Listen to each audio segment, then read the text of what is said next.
The basement beat down. I should have known something was wrong when she smiled. Not a nervous smile, not a guilty one. A satisfied smile. I was on the ground, blood in my mouth, ribs screaming. Marcus, my best friend since college, stood over me with his fists still clenched. Behind him, two other guys I barely recognized, and my wife Sarah leaning against the doorframe of our own home, arms crossed, watching. "Stop looking at me like that," she said. Like what? Like I didn't understand why the woman I married was watching me get destroyed.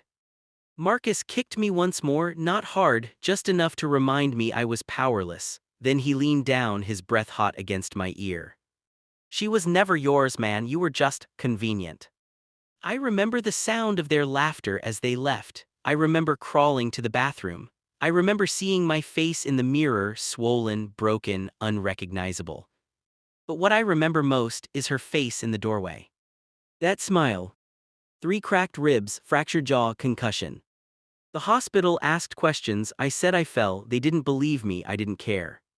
Sarah came to visit once. She sat beside my bed, her hand on mine, tears in her eyes. "I'm so sorry," she whispered. I said nothing. "Marcus, he's not a good person, I didn't know he'd." "Get out." She flinched, "Good. Baby, please. Get out." She left. I stared at the ceiling and made a decision.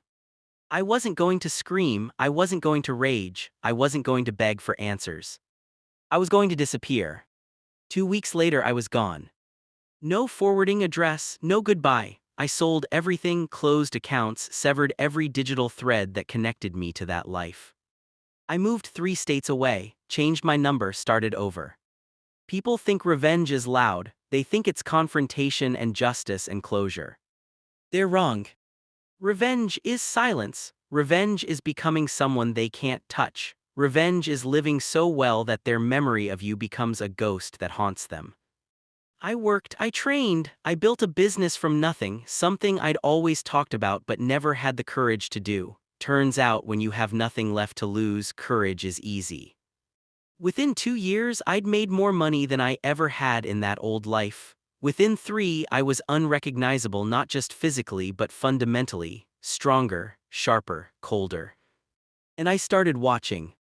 Social media makes revenge so easy. Sarah's posts told me everything. She'd left Marcus 6 months after I disappeared. He'd cheated, of course. She was focusing on herself now. She'd moved back in with her parents. She worked at the same dead-end job. She looked tired. Good. Marcus was worse: DUIs, a failed business, a string of relationships that imploded. He posted gym selfies and motivational quotes like a man trying to convince himself he wasn't drowning. The other 2, irrelevant, forgotten. But I remembered. Year 5. I got a message. "Sarah, asterisk, I know you won't respond, but I need to say this. I'm sorry for everything, you deserved better, I hope you're okay." I stared at it for an hour. Then I did something I hadn't planned. I responded. "Me asterisk, I'm back in town next week, coffee." Her reply came in seconds. "Sarah asterisk, yes please, thank you." The cafe was neutral ground. She arrived early. I arrived exactly on time.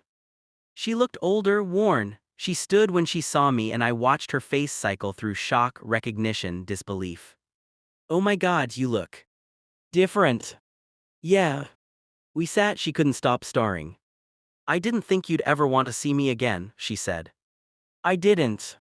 Silence. "Then why?" "Because I wanted you to see me now. I wanted you to see what I became after you destroyed me."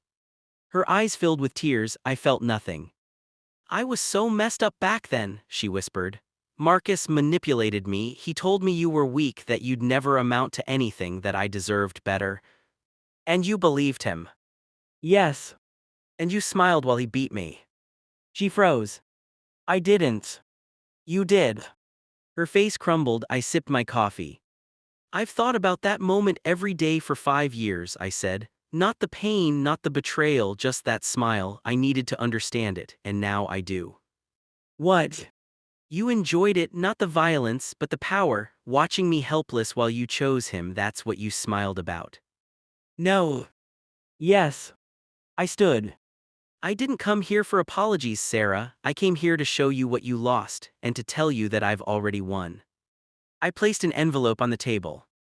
Marcus contacted me last month begging for money, investment in some scam. I paid him, not because I forgave him, because I wanted him to owe me. And when he inevitably fails, and he will, I'll be the one he answers to. Her hand shook as she picked up the envelope. Inside was a single photo, me, successful, surrounded by people who respected me. You don't get closure, Sarah. You get to live knowing you had something real and you traded it for nothing. That's your punishment, living with that. I walked away. She called my name. I didn't turn around. Some people think revenge is destruction. They're wrong. Revenge is becoming untouchable. And I am.